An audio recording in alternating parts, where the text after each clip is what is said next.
Hello everyone, welcome back. So today we're going to be playing Viego, and we'll be facing off against the Lissandra adventure from the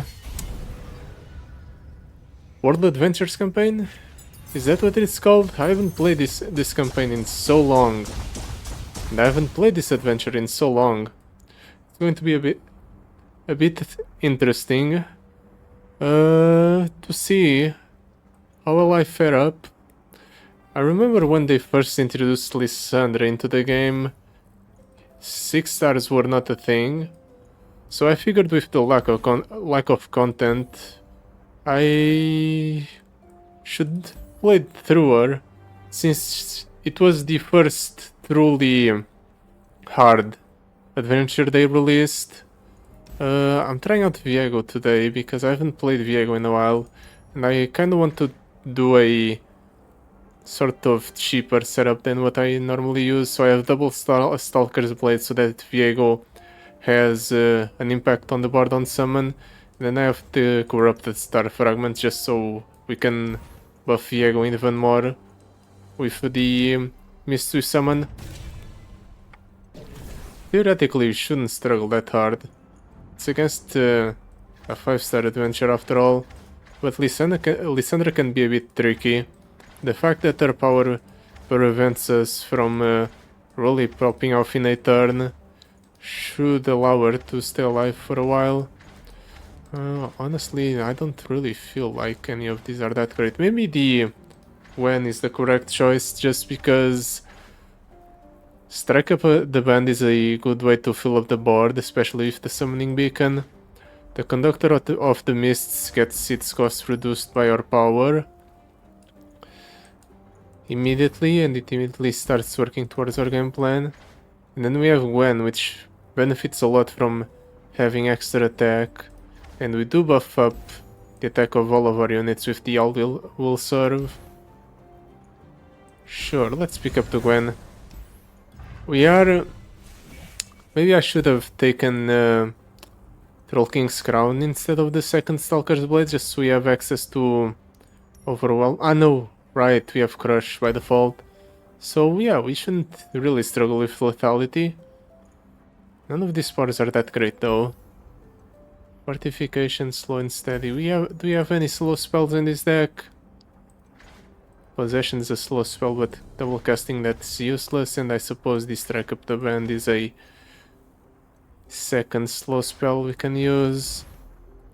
Nah, slow and steady is not that great. Let's just reroll again. Counterfeit Production. It's an interesting choice against the Watcher, so we don't take out. Let's just take Afterlife Forbidden. If we're thinking that we have to deal with the Watcher attacking, then we are probably already in a position where we're losing. Summoner Stone. More copies on... More items on the Shape of Fear should be good. Other than that, do I want to reroll here? I'll use one reroll here. Scout Infinity Force, or Hearty Rations for the Fading Icon. Let's just pick up the item for the Invasive Hydravine. It's decent enough. Let's go for the top path, because the top path is guaranteed to spawn the Eternal Remitter encounter, which should give us some interesting spells. If we could get the all units have spell shield, I think we would just straight up win against Lissandra with this setup, because we can just develop a board extremely quickly and then protect a said board from all the removal Lissandra has. It's fine. We'll gladly let the opponent trade into the ephemerals. If he doesn't, I don't care.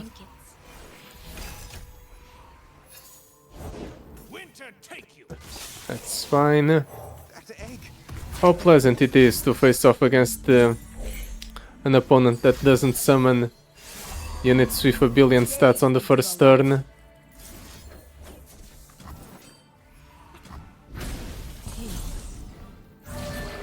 Deadly is kind of fun to deal with. This is going to be fine.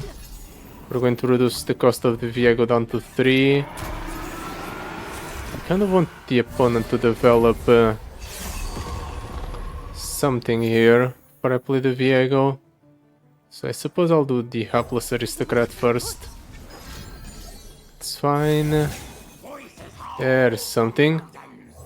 Let's drop down the Viego, kill 2 things immediately. Suppose I can do this. Keep buffing up our entire board. All of our units, in fact. And then we kill the opponent.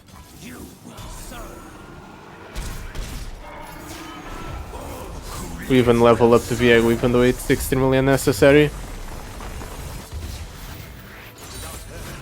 Maybe this is not the best showcase for this, but I figured it should still prove to be a challenge, especially against Lissandra specifically. If we get unlucky, she will just very denies us when we have a full board, and we won't be able to come back from that, and then we'll just die. Glimpse Beyond is a good card. Contributes towards our game plan of killing our own units to summon encroaching mists, which is always good. If I keep this hand, I'll keep this hand. Strike up the band will just give us a full board.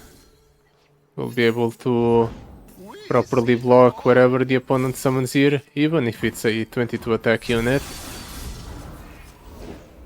Ooh, that's a high roll. The opponent's not going to give me the trade. Bit sad about it, but we should be able to get back the Darkwater Scourge with the Haunted Tomb. Let's go Gwen. Gwen with Scout even. So we get double the benefit from the Hallowed.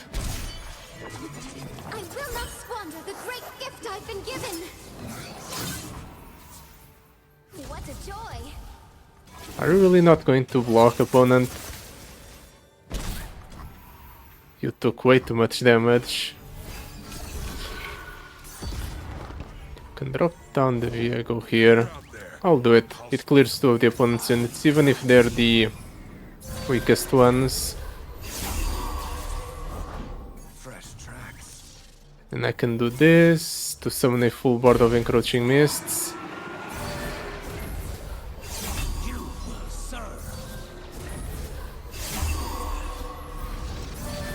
We actually even burned some of the units we're summoning. Nothing. There we go. I figured he would want to attack with his units. Completely forgot that our units had vulnerable this encounter. I have to remember that the opponent's powers rotate, and every encounter is different from the last one. I should be able to just kill the opponent here unless he has a frostbite. Okay, he doesn't. Nice.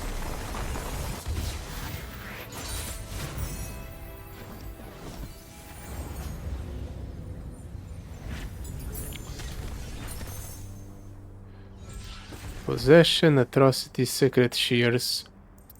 Atrocity allows us to win the games quicker, so sure. We can just attack with a massive unit and use Atrocity to deal the leftover damage to the opponent's Nexus. Let's give these Strike Up the Band, Darkwater Scourge. Atrocities will come in later. Against opponents that have a bit more health. Sure. Let's make it so the opponent starts off the game with one less card.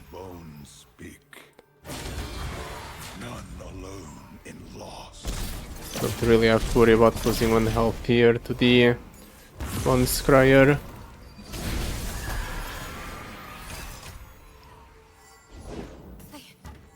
We'll just regenerate that back. Really? You're trading that in? I didn't expect that, honestly. I thought the opponent might want to preserve his unit to burn my Nexus. I guess I was wrong. Let's pass. Let's see what the opponent does. I was hoping he would do that. Now I can remove 2 units with the Viego. Do this. We'll do a bit of damage while working towards Viego's level up.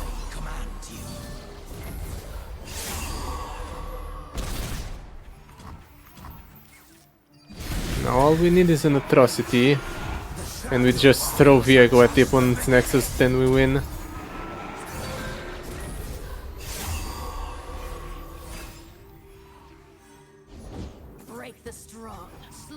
That's fine. If you want to attack into the Dark Water Scourge, I'll take it. Though he might not attack it at all, yeah. Unfortunately, the opponent knows that attacking with the Scar Maiden River here would amount to anything, to nothing I mean. Because it would just die.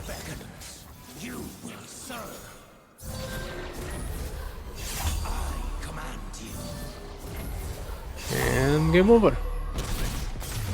Yet again. We're not really doing the whole thing where we just straight up slaughter the opponent on the first 2 turns. Which is interesting. I suppose Viego's game plan is on the slower side of things. So perhaps that's why. Sure, let's keep getting more Death's Grasp. Let's go for the Ethereal Runeterra. We have 1 reroll, so we can use it here. All units have fearsome and -1, -0. No, none of these are that great for our deck. When any player summons unit, set itself to 1. Or Dying Laughter.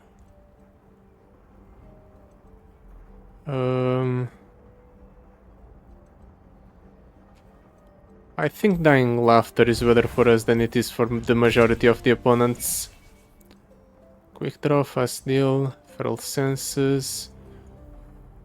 Fast deal gets us through our deck faster. And we don't really need to worry about decking ourselves out in this adventure, I think.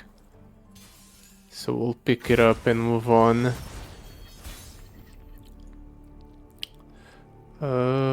Feeding Icon and Death's Grasp seem like good options at the start. The opponent obviously gets a Phantom Prankster. I'm actually going to go Camovarant Soldier, just to start stacking the Encroaching Mists.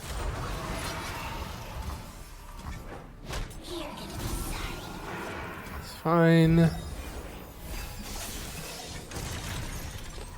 Depending on what the opponent does here, I might either strike up the band or Death's Grasp. Let's let him attack first. Then I can do this. We get rid of the curse in our hand. And we immediately start discounting the units in our hand in the process too. So now we're going to be able to drop down Gwen for free. We can go for Viego here as well, because we'll do this.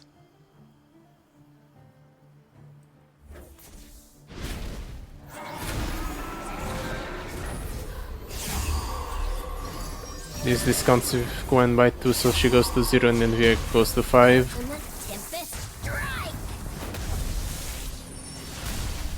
That's cool. Does nothing for us, but it's cool. Ooh, the miscount. I thought for sure Gwen would be... Because I draw 1, Gwen should have its cost reduced by 1, right? And then because we have... Oh, she no longer has the discount power. It was from the Thieves' Gloves. Right. She no longer gets discounted every time we draw a card. I guess I can do this. That sets Viego to 4, Gwen to 0. So we can go for both of them on the same turn. And there goes our plan. No more Viego for us, I suppose.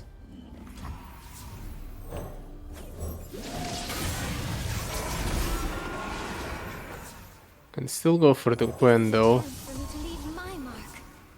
And she's very large. Guess we'll do this. A bunch of damage to the opponent's Nexus. Which she does survive, surprisingly enough.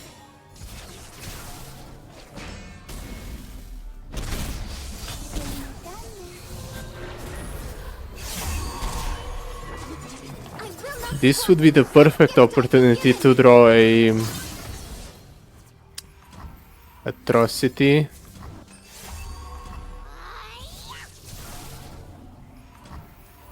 I guess we'll just kill the opponent on our next attacking turn. Or we just kill our units a bunch of times and we burn him down with the Phantom Prankster. That's also an option.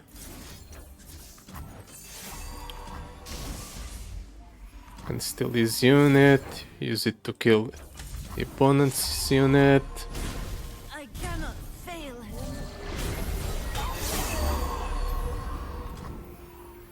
Unfortunately, it's not enough to kill.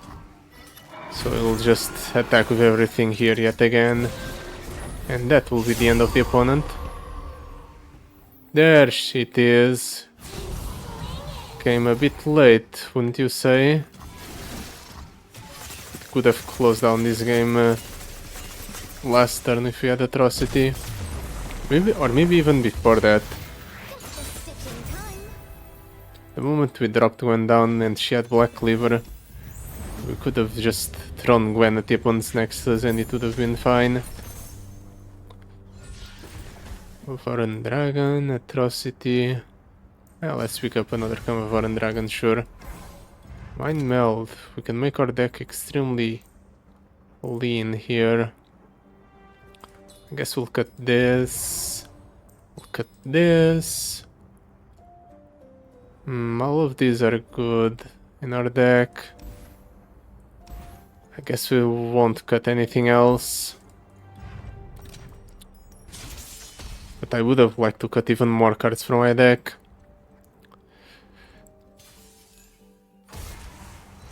Make it extremely consistent. Oh well. Let's keep all our cheap cards. We'll need it against the Woolly Snail Moth. Now this is an aggressive encounter. Let's see what the opponent does. Now Gwen gets discounted whenever we draw a card. We'll do this. I'll Death's Grasp that thing. Right after we remove its barrier.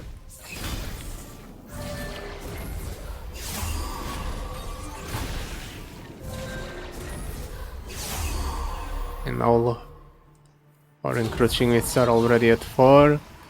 So we can start discounting the cards in our hand. I'll save the Gwen for when we need to capture something on the opponent's side. The Winter's Claw strikes.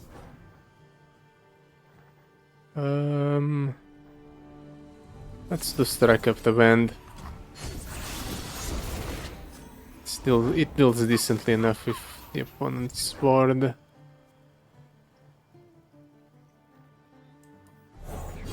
Let's drop down the Gwen, I suppose, since I have no better options. We'll just do this. Trade our units nicely. Even level up Gwen. Didn't expect that to happen. Let our units die. We'll fill back up to full with Gwen next turn. I would like to clear the Phantom Prankster before attacking.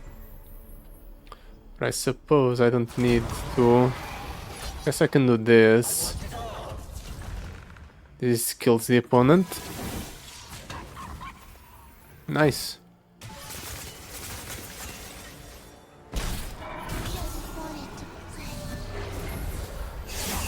We're not even drawing the Viego all that consistently, and we're still doing fairly well. I did that. Me. Maybe I should do Swain next. Swain is incredibly challenging. You're really incentivized to pick the relic that makes your Nexus tough. Either one of them, in fact. Let's go for the Anivia encounter since it's harder. Doubling dice, sure. Shop. Wait a second. That's not the icon for Thieves' Gloves.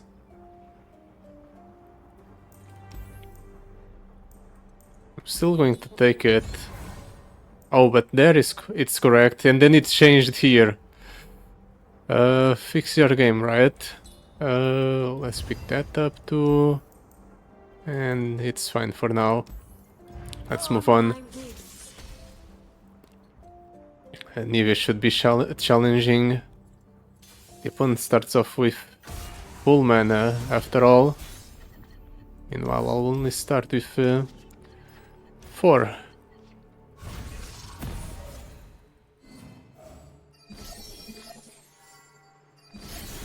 Okay, Gwen has a discount yet again. It's good. Can do a Ghastly Band this turn. Let's see if we discard something good from the opponent. That's a decent discard. It's a way to refuel for him. Really? He doesn't drop down the Anivia on the first turn. That's an interesting decision.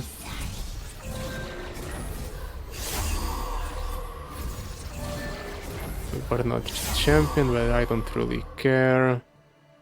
I care more about dealing damage to the opponent's Nexus. And softening up his board, so that I can kill it with the Death's Grasp. Except I can't properly kill the Mage Seeker Lord Elder there. So I suppose I'll just develop some blockers for the next turn. It might drop down Anivia here. If he plays Anivia here, I immediately remove her from the board. So I'm not worried. He doesn't go for the Anivia. Is he really that worried that I have removal for his unit? I suppose so. Well, I'll take this any time of the week. It does deal 1 damage to my Nexus. But I get to drop down the Viego here. Or I might wait for 1 more turn. Instead I'll just do this.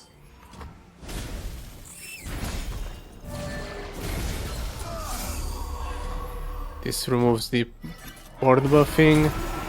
Now I have actual board space to drop down the Viego and get the full benefit from summoning a bunch of encroaching mists.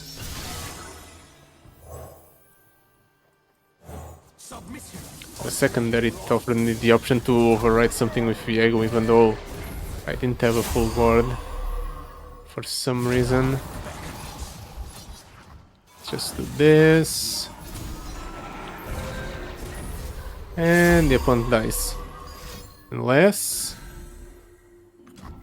Oh. The opponent definitely didn't put up as much of a fight as the Anivia encounter normally does. I guess that's the difference between deadly and not having deadly.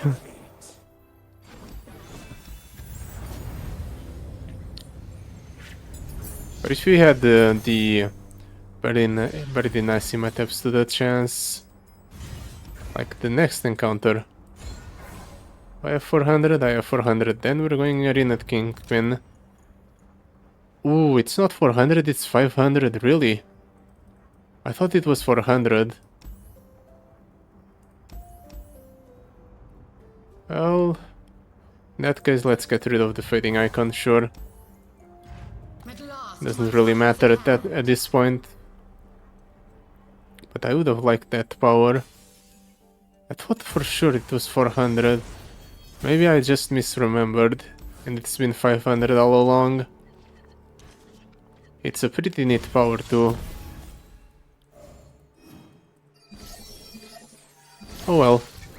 There's the Viego. The opponent will likely just play Anivia here, or not Anivia, Lissandra, or Trundle. I forgot she also has Trundle in the deck.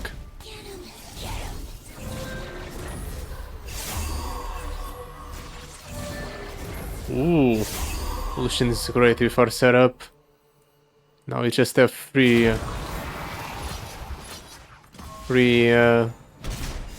rallies. Well, not completely free, but basically free. Do have to be careful not to buff the opponent since too much with the I am inevitable.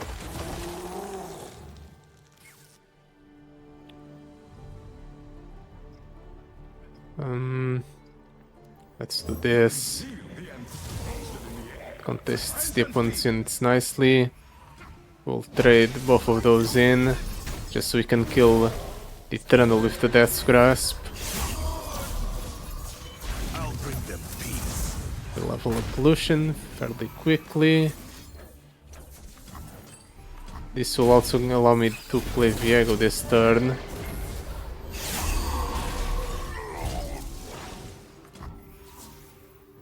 Yeah, I'll play Viego this turn. I do waste the act of summoning. Actually, no, I don't. It's fine. And just like that, we take over half of the opponent's health. I guess we just win next turn. Unfortunately for the opponent, there's no way he will be able to survive if we'll attack on an empty board. Unless he has a frostbite effect. Actually, yeah, if he has a frostbite effect, he might still be fine.